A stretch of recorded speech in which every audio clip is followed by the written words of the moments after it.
On World News tonight, elevated tensions. North Korea launches missiles over Japan's airspace as a part of its missile testing program.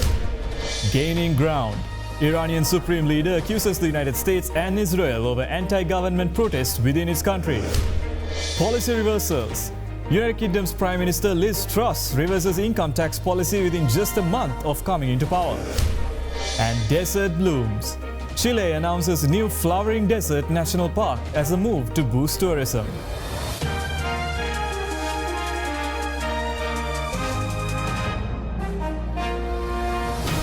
This is Derana World News Tonight. Reporting from Colombo, here's Danilu Witanawasam.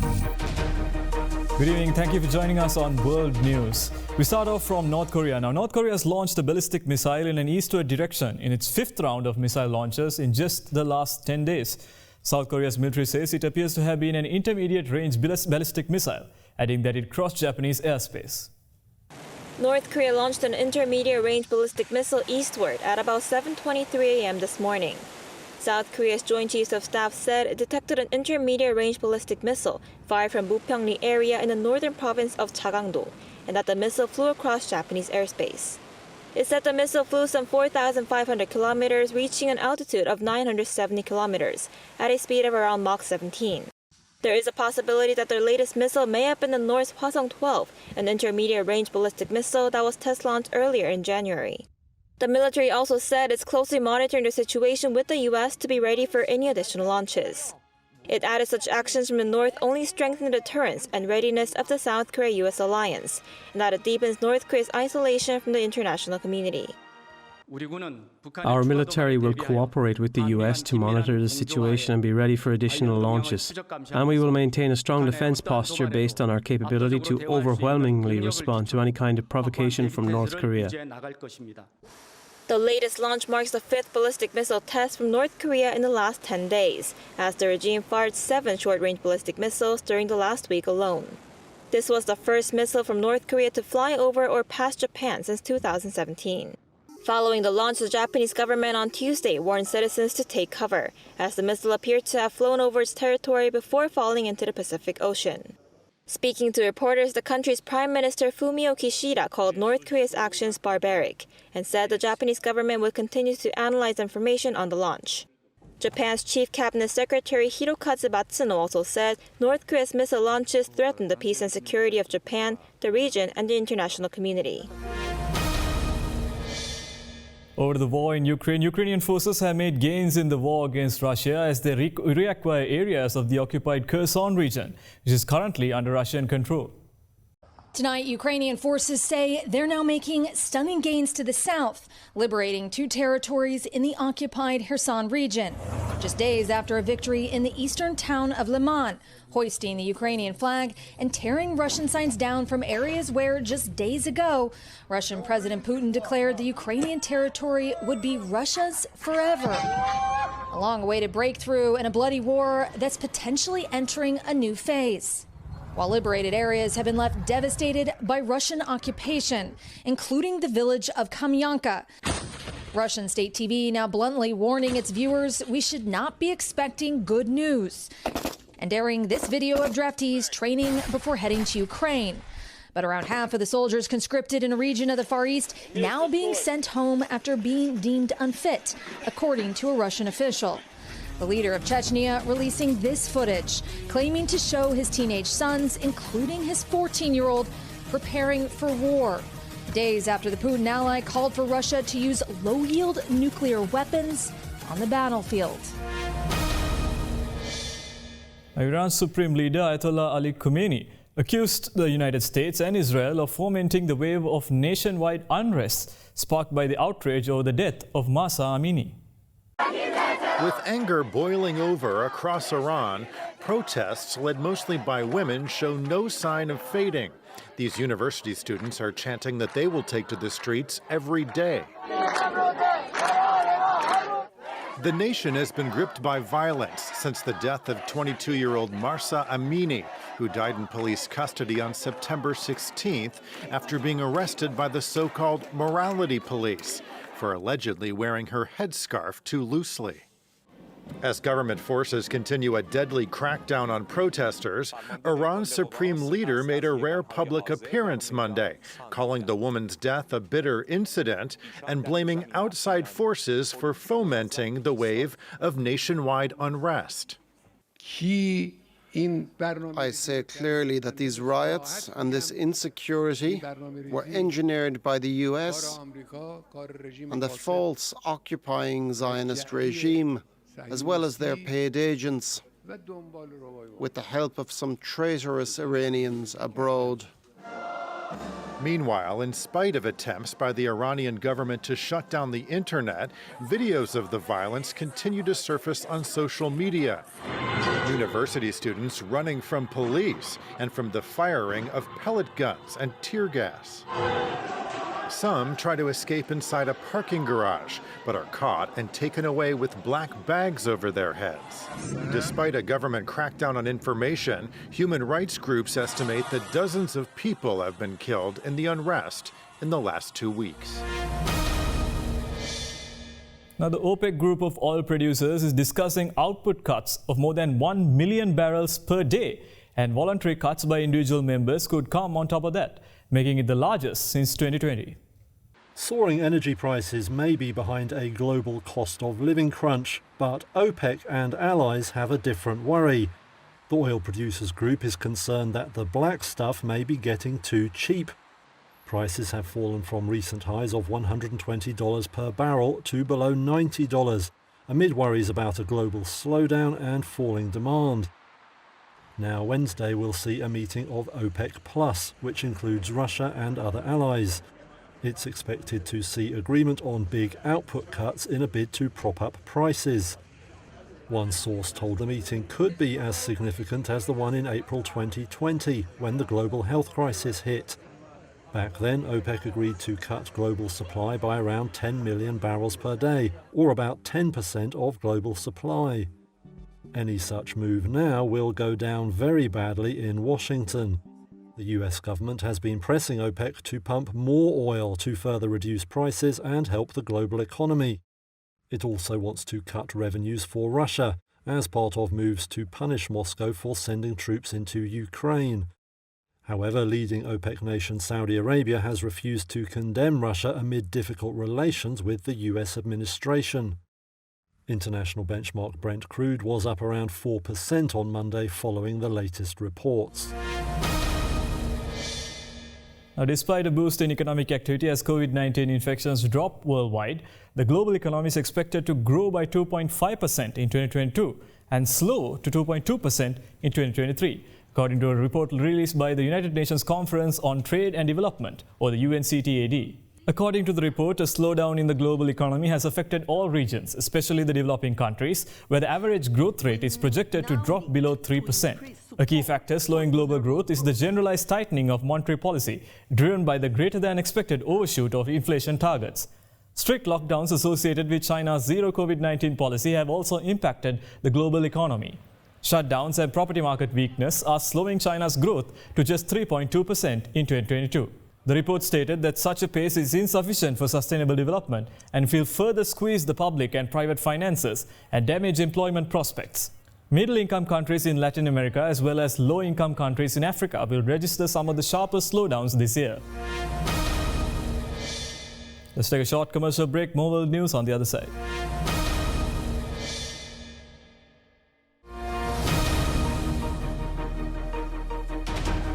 Welcome back. Now, what is some financial news? With the value of the US dollar soaring around the world, so is the burden on the South Korean companies that import raw materials.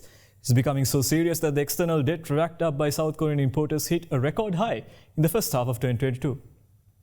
Things have started to look up for the South Korean airline industry as COVID-19 travel restrictions were being lifted and visa-free travel to Japan soon to begin. However, with the soaring US dollar, domestic airline companies are set to be hit the hardest. This especially holds true for Korean Air and Asiana Airlines, the country's two major carriers, which financed huge foreign currency borrowings by importing aircraft. In fact, for every 10 Korean won or 0.7 of a cent the US dollar gains on the Korean won, Korean Air incurs a foreign debt of 35 billion won, or $24.4 million, while Asiana Airlines incurs $19.8 million in foreign debt. The battery industry and petrochemical companies, which are highly dependent on imported raw materials, are also being hit hard by the high exchange rate. The price of battery cathode materials, such as lithium, imported by Samsung SDI, averaged $41.83 per kilogram in the first half of this year, up 58.7% from last year. Companies that recorded the highest level of foreign debt were SK Hynix, SK Innovation, LG Energy Solution, and Korean Air. The total external debt, or the foreign currency debt that domestic companies must pay off, has surged from $112.5 billion at the end of 2019 to $123.4 billion at the end of 2020 and $145.2 billion at the end of last year. However, in just the first half of 2022, the external debt among South Korean companies is expected to reach over $149 billion, an all-time high. The South Korean government has consulted with the affected companies so that the high exchange rate does not force the companies to raise prices too significantly, as fears of further inflation continue to loom. UK's new Premier Liz Truss made a sudden reversal of her promised tax cut policy, reversing a cut to the highest rate of income tax that helped spark turmoil in financial markets and a rebellion in her Conservative Party. British Prime Minister Liz Truss has been forced into a humiliating U-turn over tax plans, just as her own party conference begins. On Monday, she dropped a move to cut the country's highest rate of income tax. The reduction was part of a wider growth plan that caused turmoil on financial markets and sparked a rebellion in her own party. Only on Sunday, Truss had gone on TV to defend the plan. But the following morning, Finance Minister Kwasi Kwarteng confirmed a change of direction. We just talk to people, we listen to people, I get it. We not only talked to people, we saw people's reactions, we were talking to constituents, we were talking to a whole range of stakeholders, and we felt that the 45p issue, the 45p rate, was drowning out a strong package of intervention on energy, a strong package of intervention on tax cuts for people generally. Monday's move is unlikely to end all the government's troubles. The top tax plan accounted for only a sliver of tax cuts totalling £45 billion, or around $50 billion. Investors have expressed alarm over the scale of the move, sending the pound and UK bonds tumbling and forcing the Bank of England to intervene. Bond yields remain elevated, with ministers under pressure to explain how the tax cuts will be funded. Monday's news brought only limited relief for sterling too. The pound was up around 0.5% versus the dollar in early trades. Tesla shares plunged after the world's most valuable automaker sold fewer than expected vehicles in the third quarter, as deliveries lagged way behind production due to logistic hurdles. Tesla shares dropped over 6% in early trading on Monday. That's after it sold fewer than expected vehicles in the third quarter, thanks to logistics issues widening the gap between production and deliveries. Tesla said it was unable to secure enough transportation at a reasonable cost. To add to that, an unusual group of more than 22,000 units between production and deliveries has spooked investors. That's despite Chief Executive Elon Musk promising steadier deliveries in the current quarter. Tesla, which sees a delivery spurt towards the end of each quarter, said more of its new vehicles were in transit by the end of the third quarter. Musk has set a target to grow deliveries by 50% annually, which implies Tesla would have to deliver more than 450,000 vehicles in the fourth quarter to meet its goal. Last week reported that the electric vehicle maker has set an ambitious target to produce almost 500,000 Model Y and Model 3 vehicles in the fourth quarter. Those two models account for about 95% of its output. Over to an update on the hurricane in the United States. Search and rescue teams in Florida doubled back to examine tens of thousands of Gulf Coast homes and businesses after an initial sweep through areas ravaged by Hurricane Ian, as the death toll from one of America's fierce storms on record's topped 100. Search and rescue teams in Florida were doubling back to check on tens of thousands of homes and businesses along the Gulf Coast on Monday after completing an initial search of the area ravaged by Hurricane Ian, one of the most powerful storms ever to strike the United States. We have had people check every address. Kevin Guthrie, Florida's emergency management director, said the first responders have visited about 45,000 homes and businesses. Since Ian crashed ashore with winds of 150 miles per hour, at least 85 deaths have been attributed to the storm. More than half of the reported fatalities occurred in coastal Lee County, which includes Fort Myers and Cape Coral. County officials there have come under fire for waiting to evacuate. Despite days of warnings that Hurricane Ian was bearing down on Florida's Gulf Coast, officials in Lee County, the storm's eventual ground zero, issued mandatory evacuation orders on September 27th, one day before it made landfall, while counties to the north ordered evacuations on September 26th, shortly after the National Hurricane Center had forecast a storm surge of 4 to 7 feet. As crews worked to restore power to some 600,000 homes and businesses, Colonel Gene Spalding, head of the Florida Department of Law Enforcement, warned residents to stay off the roads. U.S. property data and analytics company CoreLogic on Friday pegged insured losses for Florida between $28 billion and $47 billion from Hurricane Ian in what could be the costliest storm for the state since Hurricane Andrew in 1992. And while hundreds of people stranded by the storm have been rescued, the death toll is expected to keep rising as search teams reach more areas cut off by floodwaters and debris.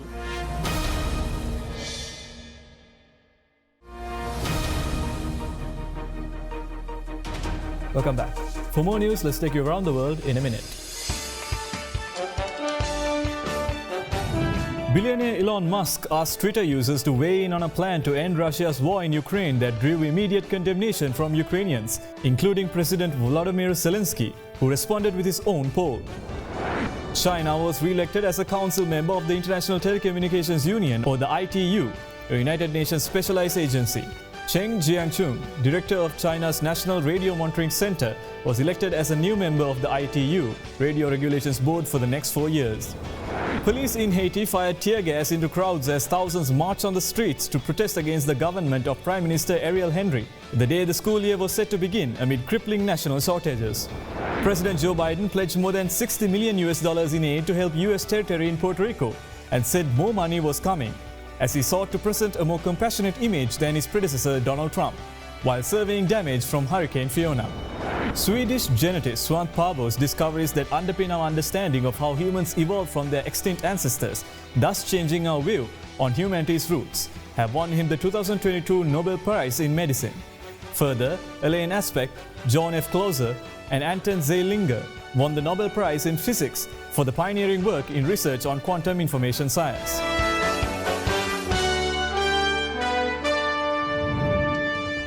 That is all from us here at World News Tonight. Join us again tomorrow as we keep you up to date with the latest from around the world. In case you missed any of the stories tonight, you can watch the whole program on our YouTube channel, youtube.com/OtherDerana-English. We leave you tonight with visuals of Chile's latest environmental project. Chile's President Gabriel Boric announced the creation of the new Desert Blooming National Park in the Atacama region to protect the area and boost tourism. Have a great night.